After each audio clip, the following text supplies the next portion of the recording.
E nesse vídeo você vai aprender um pouco mais sobre jejum intermitente. Será que essa estratégia realmente é efetiva quando nós falamos sobre emagrecimento, saúde e longevidade? Será que o jejum intermitente pode ser feito por todas as pessoas? Existe alguma restrição de idade ou todas as pessoas podem realizar? Hoje nós iremos aprender um pouco mais sobre jejum intermitente, os principais protocolos e como você pode iniciar essa estratégia que, de fato, é utilizada por muitas pessoas com excelentes resultados. Aprenda um pouquinho mais sobre jejum intermitente, se você pode realizar ou não. O jejum intermitente não é uma estratégia atual. Desde os antepassados, nós já tínhamos evidências de que as pessoas de fato comiam uma ou duas vezes ao longo do dia. Atualmente, como qualquer dieta da moda, o jejum intermitente foi instituído por grandes celebridades e muitas pessoas que conseguiram adotar poucas refeições ao longo do dia como uma estratégia alimentar. O ponto mais importante é entender que existem protocolos que de fato as pessoas ficam sem comer, e esse é o conceito principal do jejum, mas existem também protocolos em que a redução do consumo alimentar, ou seja, a restrição do consumo calórico, mimetiza, ou seja, se assemelha a um jejum. E hoje nós vamos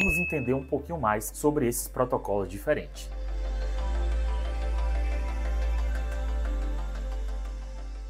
A primeira forma de fazer jejum, de fato, é ficar um período do dia sem comer. Então, por exemplo, você faria sua primeira refeição por volta das 7 horas da manhã, realizaria o almoço por volta do meio-dia e faria a última refeição por volta das 18 horas. Então, 3 refeições por dia nesse exemplo, com a última refeição às 18 horas. Das 18 horas até o outro dia, mais ou menos às 7 da manhã, neste exemplo, nós teríamos aí 13 horas de jejum. Então, essa é uma forma de se alimentar fazendo o jejum intermitente com pelo menos 13 horas nesse estilo. Só que, quando nós falamos sobre emagrecimento e mais benefícios do jejum, nós podemos começar com 13 horas, mas idealmente nós precisaríamos evoluir para pelo menos 16 a 18 horas de jejum ao longo do dia. O ponto mais interessante é que quando a gente compara o jejum intermitente com outras estratégias alimentares, ele não é tão superior quando nós falamos sobre perda de peso. No entanto, quando a gente fala sobre jejum, existe uma chance maior de a pessoa entrar num momento de restrição calórica porque ela retira 1 ou 2 refeições ao longo do dia. Então, isso pode ajudar muitas pessoas a perderem peso. É interessante também entender que para que você comece a fazer o jejum, você precisa se programar. Ou seja, você deveria fazer o jejum quando você vai ter algum momento de mais dificuldade de se alimentar várias vezes ao longo do dia,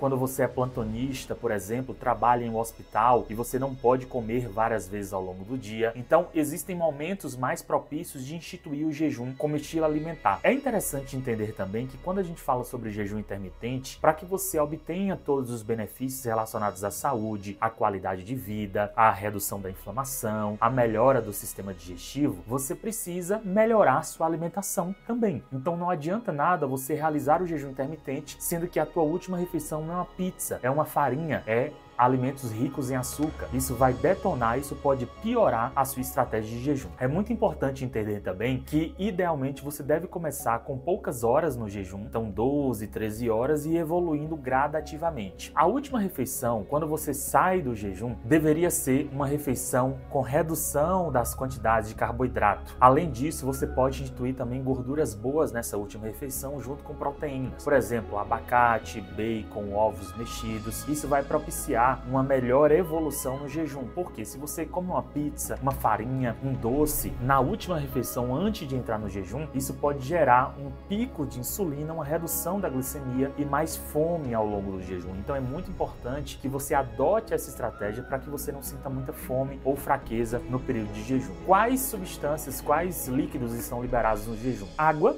Você pode consumir, inclusive em grande quantidade. Se você já toma muita água ao longo do seu dia, é interessante que no jejum você aumente esse consumo, pelo menos aí 45 a 50 ml por quilo de peso por dia. Número 2, você pode tomar café sem adoçante e sem açúcar. Não faz sentido você colocar adoçante nesse período de jejum, obviamente isso vai estimular as papilas, isso pode aumentar um pouco a fome também. E terceiro lugar, chás e chimarrão. Você não pode ingerir qualquer tipo de caloria, porque isso vai quebrar o seu jejum. Água de coco, sucos de laranja, sucos de maracujá não são indicados durante o jejum, que isso de fato pode destruir aí os benefícios que você está buscando com o jejum intermitente. Outro ponto interessante, que como eu falei para vocês no início desse vídeo, existem protocolos que você mimetiza um jejum. Então a gente tem uma forma de falar do jejum metabólico. O jejum metabólico nada seria do que um período grande sem comer, entre 16 a 18 horas, e a partir disso você poderia ingerir gorduras que não estimulam tanto a insulina como o carboidrato e alguns tipos de proteína também. Então você, por exemplo, ingerindo um café com óleo de coco ou um TCM ou Brain Octane, que é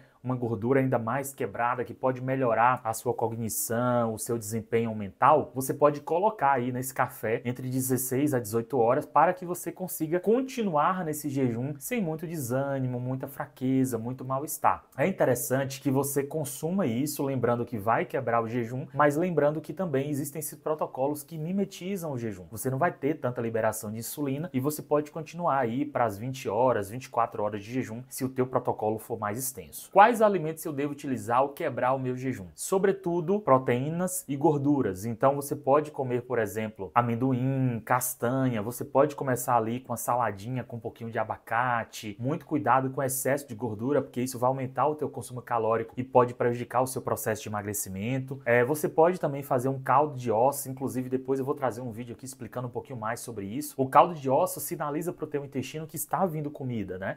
É um ativo, é um alimento, é uma sopa, na verdade, um caldo com muitos nutrientes, muitas substâncias interessantes que vai trazer para você mais tranquilidade nessa quebra do jejum. Lembrando que algumas pessoas sentem fraqueza, desânimo, tontura com o jejum, mas você pode ingerir 2,5 litros de água com uma pitada de sal, pelo menos uma colher de café com sal dentro dessa água, e você pode ir tomando isso ao longo do dia. Isso vai trazer para você inúmeros benefícios, porque na verdade essa tontura, essa fraqueza, esse mal-estar está mais associada à hipotensão e não redução da glicemia. Muitas pessoas que ingerem essa pitada de sal com água conseguem permanecer por mais tempo durante o jejum. Além disso, é importante que pessoas que têm diabetes descompensado, que têm um uso de insulina de alta quantidade, gestantes, mulheres que estão aumentando, evitem o jejum ou pelo menos façam com bom acompanhamento médico ou indicação para que você escolha os melhores benefícios. Se essas informações forem importantes para vocês, curtam aqui, comentem nesse vídeo e logo mais a gente volta com mais informações. Um abraço.